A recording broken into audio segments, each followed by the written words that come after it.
بسم الله الرحمن الرحيم إن الحمد لله نحمده ونستعينه ونستغفره ونعوذ بالله من شرور أنفسنا ومن سيئات أعمالنا من يهده الله فلا مضل له ومن يضلل فلا هادي له وأشهد أن لا إله إلا الله وحده لا شريك له وأشهد أن محمدا عبده ورسوله أما بعد فإن أصدق الحديث كتاب الله وخير الهدي هدي محمد صلى الله عليه وسلم سيد الأولين والآخرين رحمة للعالمين وشر الأمور محدثاتها وكل محدثة بدعة وكل بدعة ضلالة وكل ضلالة في النار والسلام عليكم ورحمة الله وبركاته.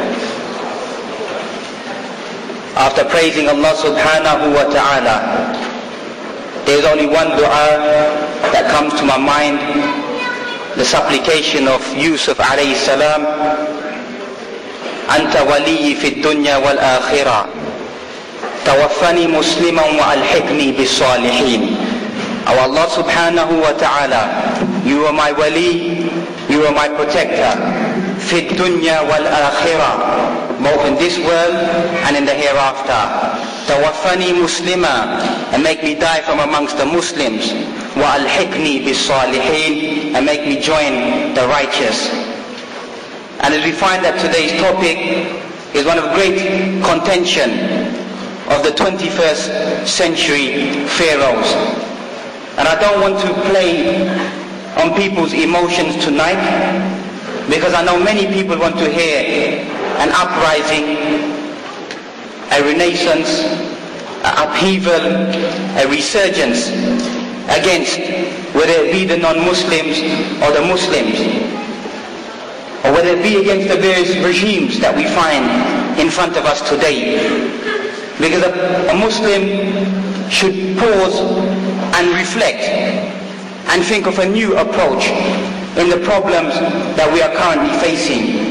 Because we find that these people, they planned and they had a dream and they had a vision in 1898, if I'm not mistaken. And they believed from amongst their protocol that in 50 years' time, that dream will become true. And in 1948, the state of Israel was their dream that became true. 50 years of planning and strategical work to gain that land. We don't seem to have a long-term strategy. We don't know what we're going to do when we walk out of this door. Because Muslims have failed their own selves, failed their cause, failed their religion, failed their Quran, failed their Prophet, let alone fail their community and the millions of Muslims that are suffering at the hands of these people. And these people did not get there over one day and one night. And you will not remove them in one day and one night. Likewise the Muslim regimes, they have been ruling for many years, maybe half a century in certain areas of the Arabian Peninsula. Do you really think that empty slogans and chanting will remove them tomorrow? To cluster outside of their embassy and to voice your opinion will change the situation. It took them hundreds of years to divide and rule and to conquer and to implement and to justify their evil tactics. Do we really think that after one lecture we will remove everything and everything will return to the glorious years of Al-Islam? So the Muslim has to go back to the drawing board and begin to think, what is our long-term strategy? What is our long-term goal? What is the resolution for the return of Al-Islam, the conquering of Deenullahi Azza wa Jal subhanahu wa ta'ala? And we find that everything has a course, everything has a path, everything has a sunnah. Whether it be the sunnah of the Prophet Muhammad sallallahu alayhi wa sallam, or the sunnah of the different nations and the different people. But the first and foremost sunnah is sunnatullahi azza wa jal. the way of Allah subhanahu wa ta'ala, that He has laid down certain characteristics and certain behaviors of how people will carry out themselves, and a certain result will happen to them, whether it be a good result or it be an evil destruction. So we find that the current people and the current people governing and the current regimes governing is nothing new for the believer. It is nothing new, because this is the sunnah of Allah subhanahu wa ta'ala. Because many people have preceded the current Pharoahs. Even though the term Fir'aun is a laqab, is a title which was given to many of the leaders of Egypt, but it stuck with one who is the most ferocious, the most tyrannical, King Ramesses II. And likewise you find the laqab of Qaisar, Caesar, was given to those people who ruled Rome, and Kisra was given to the people who ruled Persia. So to use the title of Fir'aun is nothing new. Or the concepts of Fir'aun that people like to attribute to many of the Muslim rulers and the non-Muslim rulers is nothing new at all. And we find that these Fir'auns, they don't work on their own. Even at the time of Fir'aun, he had his clerics, he had his advisors, he had his special force, his special division, his spies and his infiltrators. The same as what they have today. Whatever name or terminology they use, it is only the way of Fir'aun. And you find that they have a complete network in what they want to do and in what they want to achieve.